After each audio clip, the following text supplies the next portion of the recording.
Bismillahirrahmanirrahim, my dear students. How are you? Hope you all will be fine. और हम प्यारा का सल्लल्लाहु अलैहि वसल्लम की खूबसूरत दुआ रब्बे ज़िदनी इल्मा के साथ लेक्चर का आगाज़ करते हैं। आज हम रेस्पिरेटरी डिसऑर्डर पढ़ रहे हैं नंबर 3 और उसका नाम है स्टूडेंट्स एज़मा। यानी कि अगर आप सही प्रोनाउंसिएशन सीखेंगे तो ये एज़मा है, लेकिन बहुत से लोग इसको एज़मा और बहुत से लोग इसको जोर लगा के एस्थमा भी कहते हैं, but true pronunciation is asthma, right. आज हम इस डिसऑर्डर की प्रॉज एंड कॉन्स देखेंगे और इसके लिए मूव करते हैं व्हाइट बोर्ड पर। Yes my dear future doctors, हम स्टार्ट कर चुके हैं व्हाट एज़मा और व्हाट इज बेसिकली एज़मा। एक ऑर्गेनिज्म से मुराद है एक लड़का या लड़की या मर्द औरत व्हाटएवर, वो अपनी बिल्कुल नॉर्मल लाइफ पास कर रहा होता है, लेकिन सडनली मीन्स अचानक से उसे तंगी तनफ्फुस यानी कि डिफ़िकल्ट ब्रीदिंग का सामना करना पड़ जाता है, राइट।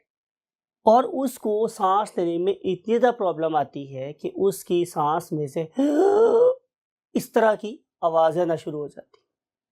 वो डिसऑर्डर जिसमें organism begin to wheeze and face what difficult breathing is called as asthma, right. तो पहली बात यह है कि अगर हम इसके जेंडर की बात करें तो ये मेल और फीमेल दोनों को हो सकता है, और अगर मैं इसकी एज की बात करूं तो it can occur at any as, किसी भी एज में हो सकता है। अगर मैं इसकी प्री डिस्पोजिशन की बात करूं तो ये जेनेटिक भी हो सकता है, राइट।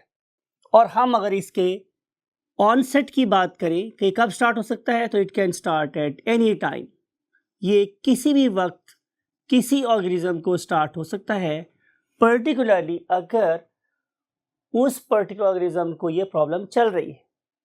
उसके बाद हम ये देखेंगे माय डियर स्टूडेंट्स कि इसकी पैथोफिजियोलॉजी क्या है,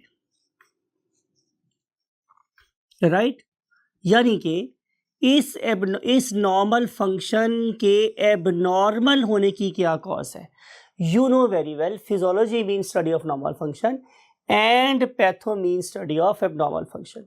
तो इसके लिए हमें क्या करना पड़ेगा, इसके लिए हमें पहले अपने लंग्स की नॉर्मल एक्टिविटी को समझना पड़ेगा, और इस पर्पज़ के लिए ज़ाहिर है हम बहुत डिटेल से डिस्कस कर चुके हैं आप लोगों के साथ ह्यूमन रेस्पिरेटरी सिस्टम, और उसमें आप लोगों को याद है कि हम लोगों ने ट्रेकिया लिया था और हमने ट्रेकिया को डिवाइड कर दिया था किस में, ब्रोंकाई में, और जो ब्रोंकाई थे वो फिर रेमिफाई हो गए इनटू न्यूमरस ब्रोंकियोल्स, राइट। और जो ब्रोंकियोल्स थे वो इवेंचुअली जाके किस में टर्मिनेट हो गए, into some balloon like structures, और ये बैलून लाइक स्ट्रक्चर्स क्या कहलाते थे, एल्वियोलस, और प्लूरल आर एल्वियोलाई, राइट। आप लोगों को ये वाली बात भी याद होगी हमारे स्टूडेंट्स, मैंने बोला था कि जो ट्रेकिया है it is a constantly open pipe, ये तो हमेशा ओपन रहता है, ऑलवेज रिमेन ओपन, ठीक है। और अगर मैं ब्रोंकाई की बात करूं तो ये भी रिमेन ओपन, और हमने इसके हमेशा ओपन रहने की लॉजिक ये देखी थी कि इसके अंदर क्या थे, कार्टिलेज के रिंग थे। अगर मैं अर्लियर ब्रोंकियोल्स की बात करूं तो वो भी काफ़ी हद तक ओपन रहते हैं, क्योंकि मैंने आपको बताया था कि उसके अंदर ऑल दो कार्टिलेज के रिंग नहीं है, लेकिन कहीं कहीं कार्टिलेज की प्लेट्स ज़रूर हैं जो इसको ओपन रखती है। लेकिन जब हम लोग डीपर ब्रोंकियोल्स में जाते हैं तो फिर इसके अंदर से हर किस्म की कार्टिलेज ख़त्म हो जाती है, और मैंने आपसे ये डिस्कस भी किया था कि इन पर्टिकुलर ब्रोंकियोल्स की मैं अगर बात करूँ तो उनका डायमीटर ऑलमोस्ट सिर्फ 1 मिलीमीटर रह जाता है। अब इतने छोटे पाइप को ओपन रखने के लिए जिस चीज़ से कुदरत ने मुझे सहारा दिया वो दो चीज़ें थी, आपको याद होगा। उनमें से एक चीज़ थी स्टूडेंट्स मेरे पास, क्या, yes well done, smooth muscles, right. Smooth muscles थे, और नंबर 2 पे जो चीज थी मेरे पास वो क्या थी, सरफेक्टेंट, राइट। ये दो फोर्सेस थी जो मेरे इन ब्रोंकियोल्स और बैलून्स को क्या रखती हैं, हमेशा ओपन रखती हैं। फिर आप लोगों को एक बात और भी याद होगी कि हम लोगों ने एल्वेओलाई के बारे में ये बात कही थी कि इनके पास एक ख़ास किस्म की प्रोटीन होती है जिसे हम लोग इलास्टिन बोलते हैं, ये यहाँ पे प्रेजेंट होती है, राइट। और इलास्टिन बेसिकली इन बैलून्स को रिकॉइलिंग फोर्स देती है। रिकॉइल का मतलब होता है अपनी शेप को दोबारा से गेन कर लेना, राइट। अब होगा हमारे साथ माय डियर स्टूडेंट्स ये कि खुदा न खास्ता अगर कोई पर्सन पेशेंट है एज़मा का, तो उस पर्टिकुलर केस में क्या होगा, इन पर्टिकुलर स्मूथ मसल्स की रिलैक्सेशन हो जाएगी। They will not undergo contraction, sorry they will undergo contraction, they will not relax, ठीक है। अब जब ये कॉन्ट्रैक्ट करेंगे तो इनकी कॉन्ट्रैक्शन की वजह से हमारी एल्वियोलाई का डायामीटर ड्रास्टिकली डाउन हो जाएगा, डायामीटर विल रिड्यूस ड्रास्टिकली, बहुत ज़्यादा कम हो जाएगा। और जब आपका डायामीटर कम होगा तो आप लोगों के लंग्स की जितनी ऑक्सीजन डिमांड है उसको बहुत कम सप्लाई होगी। अब सवाल ये है कि आखिर इस पर्टिकुलर ट्यूब्यूल का या ट्यूब का डायामीटर बहुत तेज़ी से रिड्यूस क्यों हो जाता है, तो उसके लिए हम लिखते हैं एक टर्म जिससे मेडिकल साइंस में बोलते हैं एटियोलॉजी, और एटियोलॉजी का मतलब होता है कॉज, ठीक है। ऑल तो हम इसके बारे में हमेशा यही बोलते हैं कि exact aetiology is not known, हमें सही कॉज नहीं पता है, लेकिन हम ये जरूर क्लेम कर सकते हैं कि इन सारे केसेस में क्या होता है डियर स्टूडेंट्स कि यहाँ पे एबनॉर्मल रिएक्शन शो करती है बॉडी। और जब मैं बोलता हूँ एबनॉर्मल रिएक्शन तो इससे मुराद ये है कि डेफिनेटली कोई ना कोई एलर्जन यहाँ पे आ जाता है, और जब भी कोई एलर्जन आप लोगों की बॉडी में आएगा तो आप लोगों की बॉडी एक सब्सटेंस रिलीज करती है टू वाइप और to neutralise the effect of that particular allergen, और उस पर्टिकुलर सब्सटेंस को हम नाम देते हैं क्या, हिस्टामीन, राइट। उसे हम नाम देते हैं स्टूडेंट्स हिस्टामीन। फिर अगर मैं एलर्जन की लिस्ट डालना चाहूँ तो उसमें क्या क्या हो सकता है। नंबर 1 पे जो सबसे बड़ा कल्प्रेट है, जो सबसे बड़ा मुल्जिम रादर मुजरिम है, वो कौन है, जाहिर है हमारी टोबैको स्मोकिंग, और simply we can write what, smoking. तो जब कोई शख्स स्मोकिंग करता है तो बहुत सारे इरिटेंट्स और बहुत से कार्सिनोजेंस और बहुत से पोल्यूटेंट्स हमारे ट्रेकिया को अलाइन करते हैं, और they have the ability to trigger allergic reaction. फिर इसके अलावा आप लोग अगर देखें तो हमें ह्यूमिडिटी, बहुत से लोगों का सांस हवा में नमी का तनासुब ज़्यादा होने से, किसका तनासुब ज़्यादा होगा स्टूडेंट्स, नमी का तनासुब। तो जब हवा में नमी ज़ोर से ज़्यादा होगी तो भी बहुत से लोगों को एस्थमेटिक अटैक हो जाता है। फिर इसके अलावा जैसे मैंने पहले बोला था जेनेटिक प्रीडिस्पोजिशन, यानी कि ऐसा भी हो सकता है कि ये उन पर्टिकुलर ऑर्गेनिज्म की कोई फैमिली हिस्ट्री हो, बिल्कुल ऐसा भी हो सकता है। और अगर हम इससे आगे बढ़े तो हमारे पास डिफरेंट किस्म के पोल्यूटेंट्स हो सकते हैं जो कि ये रिएक्शन स्टार्ट करवा सकते हैं, राइट। अब इस वाले केस में जैसे मैंने बोला कि बहुत सीवियर किस्म की क्या हो जाती है, ब्रोंकियो कंस्ट्रिक्शन हो जाती है। अब सवाल ये है कि हम इसको ट्रीट कैसे कर सकते हैं। तो आज की हम पढ़ रहे हैं आखिरी बात, that is called as what, treatment.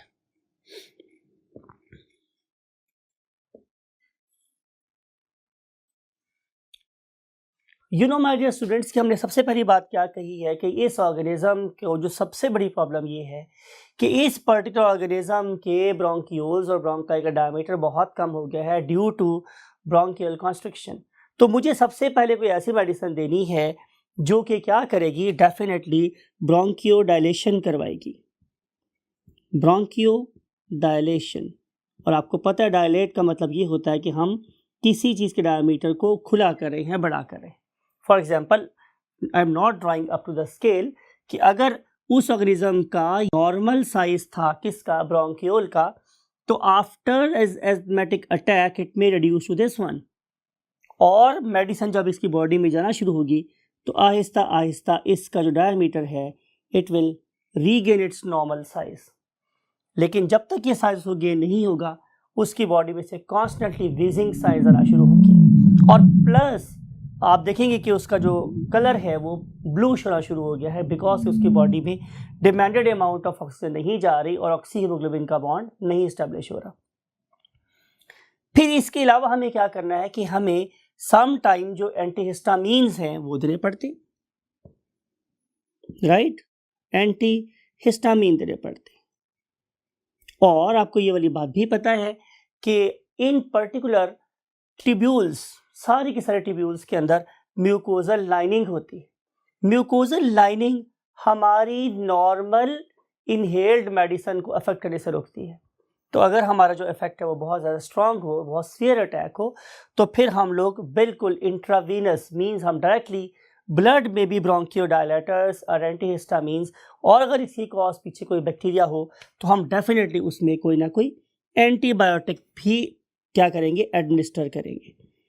अब इस पर्टिकुलर ऑर्गेनिज्म को बहुत ज़्यादा कॉन्शियस होना है, बिकॉज कि अगर एक दफ़ा उसको एरिथमेटिक अटैक हो गया है या उसकी बॉडी सेंसिटिव हो गई है to any pollutant in the environment, तो उस वाले केस में एजुकेशन बहुत ज़रूरी है।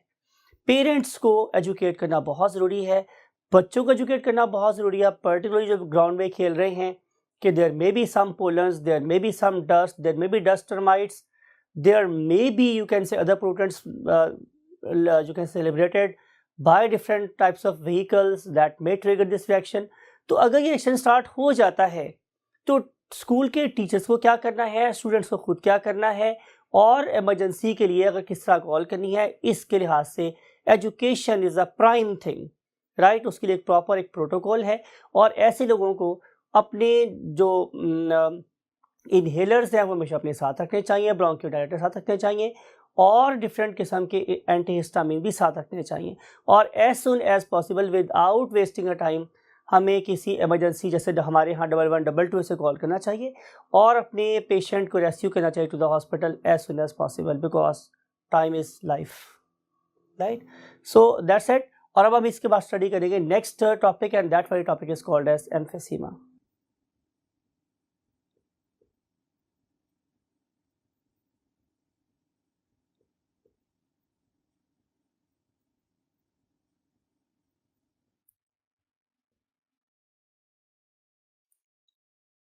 यस माय डियर डॉक्टर्स, अब हम स्टडी करने वाले हैं next disorder that is called as what, emphysema.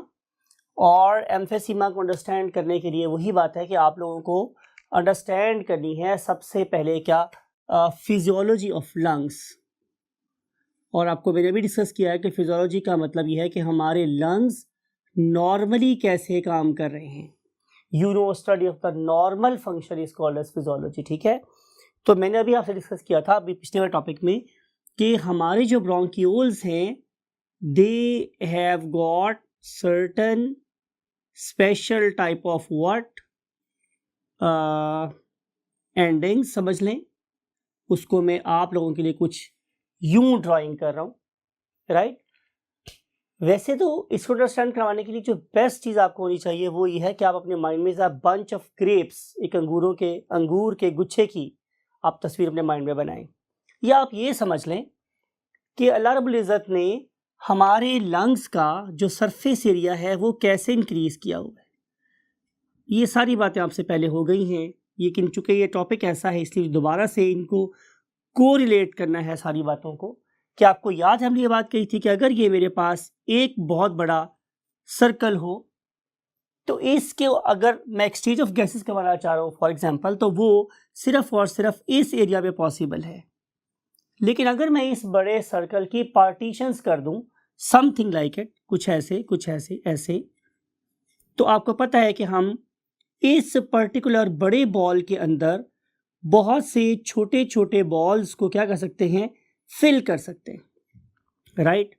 अब पहले जो एरिया था एक्सचेंज ऑफ गैस का वो सिर्फ इस पर्टिकुलर पेरिफेरी के साथ था, लेकिन अब हर छोटे बॉल की सरफेस के ऊपर एक्सचेंज ऑफ गैस हो सकता है। इसको हमने पहले कैसे पढ़ा था, पार्टीशन के सेंस में पढ़ा था कि अगर मैं अपने लंग्स की पार्टीशन बढ़ा दूं तो आप लोगों के लंग्स किसी फ्रॉग के लंग्स की तरह से बैलूनिश नहीं होंगे बल्कि स्पंजी हो जाएंगे। हमने ये बात बहुत दफ़ा डिस्कस किया है कि हमारे लंग्स बैलूनिश नहीं हैं, हमारे लंग्स स्पंजी हैं, right. They consist of literally billions of balloons, right. और उन छोटे छोटे बैलून्स को हम नाम के देते थे एल्वियोलाई, राइट। अब मैंने आपसे ये बात कही है कि जितने ज़्यादा हमारे पास एल्वियोलाई होंगे उतना ही ज़्यादा rate of exchange of gases होगा। सो एक्सचेंज ऑफ गैसेस का रेट यानी कि आपके सांस लेने में आसानी किस पे डिपेंड कर रही है कि आपके लंग्स में कितने बैलून थे पैदाइश के वक्त और आपने कितने उनमें से फाड़ लिए या फट गए, राइट। जो हम बूढ़े होते हैं ज़ाहिर हमारे लंग्स में डिफरेंट किस्म की इन्फेक्शंस होती हैं और हमारी वो जो इन्फेक्शंस हैं वो इस पर्टिकुलर टाइम पे या इस पर्टिकुलर प्लेस पे फॉर एग्जांपल अगर ऑब्स्ट्रक्शन कॉज कर रही हैं तो क्या होगा स्टूडेंट्स कि ये वाले बैलून्स जो बहुत डेलिकेट हैं और एंड पे लगे हुए हैं they can undergo popping. Popping का मतलब है फट जाना, राइट। अब आप ये इमेजिन करें कि अगर इन पर्टिकुलर बैलून्स में से ये बैलून फट गया, राइट, और फिर फॉर एग्जांपल उसके बाद ये वाला बैलून फट गया, फिर उसके बाद फॉर एग्जांपल ये वाला बैलून फट गया, तो क्या ख्याल है माय डियर स्टूडेंट्स, हमारे इस पर्टिकुलर एरिया में एक्सचेंज बढ़ा या कम हुआ? तो डेफिनेटली चूंकि ये पार्टीशंस कम हो गई हैं तो वो वाला सरफेस एरिया जो पहले अवेलेबल था फॉर एक्सचेंज ऑफ गैसेस अब वो अवेलेबल नहीं रहा, राइट। इट मीन्स कि एम्फीसीमा वाले केस में हमारे पास यही हो रहा है कि कॉन्स्टेंटली मेरे जो बैलून्स हैं वो फटते चले जा रहे हैं, they are literally in billions. लेकिन जब ये फटना शुरू होते हैं और ख़ास तौर पे बूढ़ी एज में तो हमारी जो गैस बॉडी में जा रही है और हमारी जो गैस बॉडी में से बाहर आ रही है मीन्स ऑक्सीजन एंड CO2 उसकी रेशो बहुत बुरी तरह डिस्टर्ब होती है और ये एक लीडिंग कॉज बन जाती है ज़ाहिर है एक शख्स की दुनिया से जाने की। अब सवाल ये है कि इस पूरे के पूरे प्रोसेस में सरफेस एरिया के अलावा किसी और चीज़ का रोल भी हो सकता है, तो इसको आपने ज़रूर गौर से सुनना है। लुक एट दिस, अगर आप लोग अब एक बैलून की एग्जांपल ले रहे हैं, आप लोग ले एक बैलून, ये है स्टूडेंट्स आप लोगों के पास एक बैलून, राइट। आपने यहाँ पे अपने होंठ लगाए और होंठ लगाने के बाद अब आप लोगों ने इस बैलून को इन्फ्लेट करना शुरू कर दिया। जाहिर है कि आप इसके अंदर फोर्सफुल क्या कर रहे हैं, इन्फ्लेशन कर रहे हैं। आप लोगों का मुंह, आप लोगों के लंग्स उस पर्टिकुलर बैलून को भरते चले जा रहे हैं, तो इस पर्टिकुलर बैलून का जो वॉल्यूम है वो भी आहिस्ता आहिस्ता क्या होगा, बड़ा होता चला जाएगा, राइट। क्या इस पर्टिकुलर बैलून में से हवा आप निकालेंगे? तो आंसर इज नो। आप जैसे इसको अगर यहाँ से छोड़ देते हैं ओपन तो बहुत तेजी से ये वाली हवा इसी रास्ते से आपकी तवक्को से भी ज़्यादा स्पीड से बाहर निकल जाएगी। क्यों भैया, आपने देखो जोर लगा के भरा था, फिर जाहिर है कोई ऐसी फोर्स होगी जो इस पर्टिकुलर एयर को बहुत तेजी से बाहर निकाल रही है। तो आप बताएंगे कि सर बिल्कुल ऐसा ही है, बिकॉज कि इस पर्टिकुलर बैलून की जो वॉल्स हैं they are made up of what, rubber, ठीक है ना, लेटेक्स की बनी हुई है, रबड़ की बनी हुई है और उनके अंदर क्या होती है, इलास्टिक फोर्स होती है, राइट। और इलास्टिक फोर्स कोई भी ऐसी फोर्स है जो किसी भी बिगाड़ को रिस्टोर करवाती है। मिसाल के तौर पे कि अगर आप लोगों के पास ये एक स्प्रिंग है, राइट, ये स्प्रिंग है आप लोगों के पास, अब आप लोग इसकी मोटाई और इसकी लेंथ को अपने माइंड में रखें। अब आप इस स्प्रिंग को ऐसे खींच दें तो आपको क्या पता चलेगा स्टूडेंट्स कि इस फोर्स लगने के बाद ये स्प्रिंग पतला और लंबा हो गया है, राइट। मैंने फोर्स लाई किस डायरेक्शन में, ऑपोजिट डायरेक्शन में, ये मेरी फोर्स थी। लेकिन जो ही मैं स्प्रिंग को छोड़ता हूं तो ये दोबारा से अपनी इसी फॉर्म में वापस आ जाता है। वो कौन सी चीज थी जिसने इसको इसी लेंथ में वापस करवाया? तो आंसर है elastic force, right. Physics chemistry में आप ऐसे किसी और वे में पढ़ेंगे, लेकिन मैं यहाँ पे बता रहा हूँ कि वो फोर्स कौन सी है, इलास्टिक फोर्स। उस इलास्टिक फोर्स ने उस पर्टिकुलर स्प्रिंग को अपनी एबनॉर्मल शेप को रीगेन करने में हेल्प की। यही वाला हल हमारे बैलून के साथ भी हुआ। मैनी अपनी एयर इन्फ्लेट करके उस पर्टिकुलर रबर या लेटेक्स को क्या किया, इन्फ्लेट किया। लेकिन जो ही मैंने वो वाली फोर्स ख़त्म की तो इलास्टिक फोर्स डोमिनेट कर गई और उसने सारी की सारी एयर को यहाँ से बाहर निकाल दिया। यही काम हमारे क्या कर रहे हैं, एल्वियोलाई कर रहे हैं, राइट। तो जब आप इनहेलेशन करते हैं तो आप लोगों के एल्वियोलाई दे बिकम इन्फ्लेटेड, वो बड़े बड़े हो जाते हैं, राइट, ये बड़े बड़े हो जाएंगे। और जो ही आप लोग एक्सपायर करने लगते हैं तो बेसिकली आप हवा को बाहर नहीं खींच रहे होते हैं, आप हवा को अंदर तो फोर्सफुली लेके जा रहे हैं, लेकिन हवा को आप बाहर नहीं भेज रहे होते, बल्कि इन पर्टिकुलर एल्वियोलाई के अंदर स्पेशल किस्म की प्रोटीन जिसे हम क्या बोलते हैं, इलास्टिन, वो एक्टिवेट हो जाती है, वो इस पर्टिकुलर बैलून को कंप्रेस करती है। तो फ़बई अला रब्बिकुमा तुकज़्ज़िबान वाली बात है कि यहाँ से जो हवा है ये ऑपोजिट डायरेक्शन में मीन्स बाहर की तरफ मूव करना शुरू कर देती है। सवाल ये है कि एम्फीसीमा की क्या कॉजेज़ हैं। तो आंसर मैंने आपको बताया है कि 2 कॉजेज़ है। पहली कॉज मेरे पास ये थी कि यहाँ पे इन पर्टिकुलर एल्वियोलाई की पॉपिंग से मीन्स इनके बार बार फटने से क्या हो रहा था कि surface area for the exchange of gases वो रिड्यूस हो रहा था। प्लस प्रॉब्लम क्या आई मेरे पास कि डिफरेंट किस्म के एलर्जेंस या पोल्यूटेंट की वजह से, पर्टिकुलरली मैं बार बार आपको बता रहा हूँ कि वो क्या वर्ड है, smoking, right. Smoking literally kills.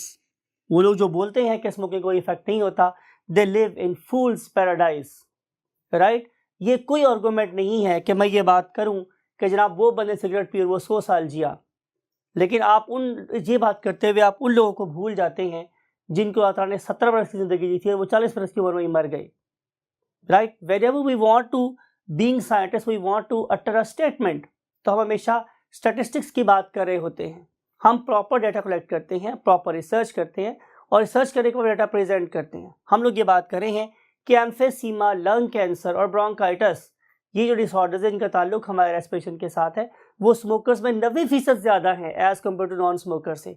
तो ये बड़े क्लियर स्टैट है, ये कोई 10 और 12% का खेल नहीं है, ये कोई 10 और 20% का खेल नहीं है, ये 10 और 90% का खेल है। इट्स अ ह्यूज डिफरेंस, और ये ह्यूज डिफरेंस डेफिनेटली कौन कॉज करवा रही है, हमारी स्मोकिंग। ये जो हमारा स्मोक है और इसमें प्रेजेंट जो सब्सटेंसेस हैं, they are literally going to denature your elastin, वो आपके इलास्टिन को डीनेचर कर रहे हैं। तो जब इलास्टिन यहाँ पे ख़राब होगा तो डेफिनेटली आपके लंग्स की रिकॉइलिंग फोर्स कम हो जाएगी, और जब रिकॉइलिंग फोर्स कम होगी तो definitely you will not be able to inhale exhale, sorry. अब मैं आपके लिए एक छोटा सा एक एक्सरसाइज बता रहा हूँ आपको। फर्ज करें, आप यूं करें कि आप लोगों ने एक क्या ली, इनहेलेशन की आप लोगों ने, means you have taken a breath in. आप ऐसा करके देखें, आपने एक ब्रेथ इन, आपने अंदर सांस ले लिया, विदाउट एक्सपायरिंग टू मच आप एक सेकेंड इनहेलेशन ले, राइट। आपको क्या फील हो रहा है? मुझे पूरा यकीन है कि आपको यह फील हो रहा है कि आपकी थोरेसिक कैविटी है, इट इज फुल। अभी आपने, फॉर एग्जाम्पल मैं मिसाल दे रहा हूं, आपकी एयर कैपेसिटी लंग की थी 100, फॉर एग्जाम्पल आप लोगों ने 40 बाहर एक्सेल करना था, तो दोबारा 40 आपकी बॉडी में जाना था। आपने किया क्या कि आपने उस 100 में से सिर्फ और सिर्फ से 20 बाहर निकाला, तो अब आपके लंग में कितनी एयर बाकी रह गई, 80, राइट। क्या जो अब 20 एयर और अंदर आएगी उतनी फ्रेश होगी जितनी पहले थी? तो आंसर इज नो। हर एक कमिंग सांस के साथ आप लोगों की एयर में CO2 की कॉन्सेंट्रेशन बढ़ती चली जा रही है, फ्रेश एयर की क्वांटिटी कम होती चली जा रही है, प्लस आप लोगों के लंग्स की ability to exhale the air वो रिड्यूस चली जा रही है। तो इस केस में आप लोग कुछ चेंजेस देखेंगे किसके अंदर, लंग्स के अंदर। फॉर एग्जांपल आप लोगों ने एम्फीसीमा के पेशेंट का क्या करवाया, एक्सरे। तो आपको क्या पता चला कि आप लोगों को इस पर्टिकुलर पेशेंट के लंग्स हाइपर इन्फ्लेटेड नजर आएंगे। इसके लिए हम एक टर्म यूज करते हैं कि इन पेशेंट्स को, जो स्मोकर्स होते हैं या जिनको ये प्रॉब्लम चल रही होती है एम्फीसीमा की, उनको हम लोगों को बैरल चेस्ट नजर आती है। बैरल चेस्ट से मुराद मेरे पास ये है कि इनकी चेस्ट हाइपर इन्फ्लेटेड है। हाइपर का मतलब है जोर से ज्यादा फूली हुई है। क्यों? कि ऑक्सीजन की डिमांड पूरी करने के लिए मेरे लंग्स बहुत जोर लगा के एयर अंदर तो ले जाते हैं, लेकिन चूंकि उनके पास रिकॉइलिंग फोर्स नहीं है तो वो स्टेल एयर को, CO2 रिच एयर को बॉडी में से बाहर निकालने से कासिर रहते हैं। प्लस टू इनकलकेट और to entertain more fresh air, वो उनकी जो डायाफ्राम है वो भी क्या होता है, स्ट्रेट हो जाते हैं। यानी कि अगर आप नॉर्मल पेशेंट का डायाफ्राम देखेंगे तो at the time of exhalation वो इस तरह का होता है, लेकिन चूंकि उसके लंग्स का हमेशा residual volume means extra volume air का उसके लंग्स में रह जाता है, तो उस सेंस में उनके जो डायाफ्राम है वो क्या हो जाते हैं, कंपैरेटिवली फ्लैट हो जाते हैं। तो ये सारी चीज़ें हम यहाँ पे देख सकते हैं। प्लस अगर मैं इस पर्टिकुलर ऑर्गेनिज्म का क्या करूँ, कैट स्कैन करवाऊँ, तो मुझे पता चलेगा कि इस पर्टिकुलर ऑर्गेनिज्म की एल्वेओलाई है वो काफ़ी बस्ट हो गई है, तो रेट ऑफ एक्सचेंज क्या हो गया, मिनिमम हो गया। प्लस अगर मैं ये देखूँ तो इस पर्टिकुलर ऑर्गेनिज्म के जो खड़े होने का अंदाज़ा, इवन जब वो बेड पे लेटा हुआ है तो उसके शोल्डर्स हमारी तरह सीधे नहीं हैं, उसके शोल्डर ऐसे हो जाते हैं। ऐसा क्यों हो रहा है? बिकॉज कि he is trying to allow maximum air to join इस थोरेसिक कैविटी। वो इस तरह से करके बेसिकली अपनी थोरेसिक कैविटी को, अपनी चेस्ट कैविटी को क्या करना चाह रहा होता है, फुलाना चाह रहा होता है।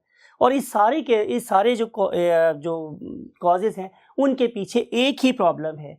नंबर 1 कि उनके एल्वेओलाई बहुत ज़्यादा बस्ट हो गए हैं, और नंबर 2 उनका इलास्टिन ख़राब हो गया है। Right, smoking is a basic cause. आप दुनिया की कोई बुक, कोई रिसर्च उठा के देख लें, आपके इलास्टिन को ख़राब करने में और आपके एल्वेओलाई को बस्ट करने में हमारी स्मोकिंग का एक की रोल है। अब ज़रा आप ये भी बात देखिए कि हमारी जो स्मोकिंग है वो एक काम और बहुत ख़तरनाक कर रही होती है। वो क्या कि वो हमारी म्यूकस प्रोडक्शन को बढ़ाती है। जब हमारी म्यूकस प्रोडक्शन बढ़ेगी तो जाहिर है मेरे ब्रोंकियोल्स के अंदर क्या होगी, ऑब्स्ट्रक्शन हो जाएगी। ये ऑब्स्ट्रक्शन स्टार्ट में तो कम फील होगी, लेकिन आहिस्ता आहिस्ता आहिस्ता ये ऑब्स्ट्रक्शन बढ़ती चली जाएगी और इन स्मोकर्स में कफ स्टार्ट हो जाती है, जिसे हम बोलते हैं क्या, स्मोकर्स कफ। और ये वाली स्मोकर कफ जब क्रॉनिक हो जाती है, मीन्स पुरानी हो जाती है, तो फिर इससे एक डिजीज प्रोड्यूस बोलते हैं COPD। COPD stands for chronic obstructive pulmonary disease और डिसऑर्डर। राइट, ये क्रॉनिक ऑब्स्ट्रक्टिव पल्मोनरी डिसऑर्डर क्या कर रहा है कि जो बाहर से आने वाली फोर्सफुल एयर है उसकी थोड़ी बहुत फ्लेम, बलगम या जिसे हम म्यूकस बोल रहे हैं वो पीछे हो गई, तो एयर क्या हो गई, अंदर आ गई अंदर। अब ये वाली ऑब्स्ट्रक्शन उस पर्टिकुलर एयर को बाहर नहीं जाने दे रही। Elastin is what doing it's best. Early stage की बात करूँ, वो पूरी कोशिश कर रहा है कि मैं इसे को यहाँ से बाहर निकाल दूँ, लेकिन वो निकालने में कामयाब नहीं हो रहा और वो इलास्टिन भी ख़राब हो रहा है। मींस जो स्मोकर्स कफ है वो इलास्टिन के ख़राब होने की एक और बड़ी वजह है। राइट, तो इस तरीके से अल्लाह ताला ने या हमारे दीन ने अगर हमें ये बात बताया कि भाई आपको किसी भी किस्म का नशा जो है हराम है, तो इसमें बिल्कुल दानाई और हिकमत से भरी हुई बात है। चाहे वो नशा आप लोगों को चाय का हो, चाहे वो नशा आप लोगों को सिगरेट का हो, पान का हो, किसी किस्म का भी नशा हो। मैं अभी हायर लेवल के नशों की तो बात ही नहीं कर रहा। राइट, और फिर हम बीइंग पाकिस्तानी जो हमें समझने की ज़रूरत है वो ये है कि भाई सफाई निस्फ़ ईमान भी है। हम सबसे अच्छी उम्मत होने के बावजूद हम अल्हम्दुलिल्लाह बहुत गंदे लोग हैं। हमारे लिए सफाई और उसकी इंपॉर्टेंस हम जहाँ चाहे स्पिट कर देते हैं, हम जहाँ चाहे थूक देते हैं। हम अपने इर्द गिर्द की सफाई का बिल्कुल ख्याल नहीं रखते हैं। हम समझते हैं कि जो सिर्फ हमारा घर है सिर्फ वही हमारे रहने की जगह है। खाके वतन का मुझको हर जर्रा देवता है। वो देवता इस तरह ही बना है बिकॉज हर एब्नॉर्मेलिटी जो आप सराउंडिंग में फेंक रहे हो वो रिटर्न हो कि आपके लंग्स में ही आनी है। Right, so try to be a neat and clean Muslim. Right, जो आप लोगों को क्या करेगा, डिफरेंट बीमारियों से बचाएगा और आप लोगों को डिफरेंट लीथल डिसऑर्डर से भी बचाएगा और खुदा न खास्ता आपको अपनी आखिरी अयाम में शायद कलमा पढ़ने में भी हेल्प करेगा अगर आप अच्छे तरीके से ज़िंदगी गुजारेंगे। So this is the basically causes of what you can say emphysema. Emphysema is nothing other than कि आपके जो सरफेस एरिया वो बहुत कम हो गया, आपका इलास्टिन ख़त्म हो गए और आपके लंग्स की CO2 निकालने की कैपेसिटी क्या हो गई, मिनिमम हो गई। तो अब आप इसे कैसे मिनिमाइज कर सकते हैं, by inhaling clean air and avoiding some very bad habits like smoking और any other sort of narcotics. So that's it for today और नेक्स्ट लेक्चर में आप लोगों से मिलेंगे इंशाल्लाह tomorrow. Till next lecture, take very good care of yourself and your great parents. अपने parents का ख्याल रखते हुए भी कम से कम स्मोकिंग कीजिए, उन्हें आपकी बहुत ज़रूरत है। अल्लाह हाफ़िज़।